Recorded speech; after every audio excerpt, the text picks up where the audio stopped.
காலைதோறும் புதியவை. நியாயத்தை விரும்புகிற தேவன். ஜனவரி 13. உன் தேவனாகிய கர்த்தராயிருக்கிற நான் என்னை பகைக்கிறவர்களை விசாரிக்கிறவராயிருக்கிறேன். யாத்ராகமம் 20:5. பேரரசர் அக்பரின் அவையில் இருந்த அழகான புதிய ஓவியம் ஒன்று அனைவர் கவனத்தையும் ஈர்த்தது. அங்கு வந்த ஒருவர், இந்த ஓவியத்தை நான் வரைந்தேன் என்றார். இல்லை, நான் தான் வரைந்தேன் என்றார் இன்னொருவர். இருவர் பேசுவதும் உண்மை போல் இருக்கிறதே என்று பேரரசர் நினைத்தார். வழக்கை தன் அமைச்சர் பீர்பாலிடம் கொடுத்தார். பீர்பால், இருவரும் நாளைக்கு வாருங்கள் என்றார். அடுத்த நாள் ஓவியம் வரைய சீலையும் தூரிகையும் வண்ணமும் இருவருக்கும் கொடுத்து அந்த அழகான ஓவியத்தை அவர்கள் முன் வைத்து, இதை இருவரும் வரையுங்கள் என்றார். ஒருவர் வேகமாக நகல் எடுத்தார். முதல் ஓவியம் போல் அப்படியே இருந்தது. அடுத்தவர் மெதுவாக வரைந்தார். ஆனால் ஓவியத்தில் வித்தியாசங்கள் இருந்தன. முதலாம் ஓவியர்தான் உண்மையானவர் என்று எல்லோரும் நினைத்தார்கள்.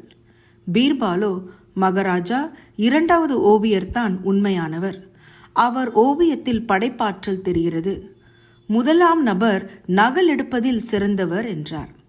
பீர்பாலின் தீர்ப்பு சரிதான் என்று முதல் ஓவியர் ஒத்துக்கொண்டார். தேவன் நல்ல நீதிபதி. தேவன் என்பதற்கான எபிரேய சொல்லை நியாயாதிபதி என்றும் மொழிபெயர்க்கலாம். கர்த்தர் உள் இருதயங்களையும் இருதயத்தையும் சோதித்தறிகிற நீதியுள்ள நியாயாதிபதி. எரேமியா 11:20. தம்மை பகைக்கிறவர்களை விசாரிப்பாராம். விசாரி என்பதற்கான எபிரேய வார்த்தைக்கு தண்டி, பழிவாங்கு என்பதே அர்த்தம். யாரை தண்டிப்பாராம்? கர்த்தரை பகைக்கிறவர்களை. அவர்கள் யார்? தேவனை பகிரங்கமாக திட்டுகிறவர்கள் என்று நினைக்கலாம். ஆனால் அவர்கள் மட்டுமல்ல, வேறு சிலரும் இருக்கிறார்கள். கர்த்தரை பகைக்கிறவர்கள் அவருக்கு இச்சகம், வஞ்சகம் பேசுகிறவர்கள், அவருக்கு கீழ்ப்படிவதாக நடிக்கிறவர்கள் என்று பல ஆங்கில மொழிபெயர்ப்புகள் சொல்கின்றன. இப்படி நடிக்கிறவர்களை எப்படி கண்டுபிடிப்பது?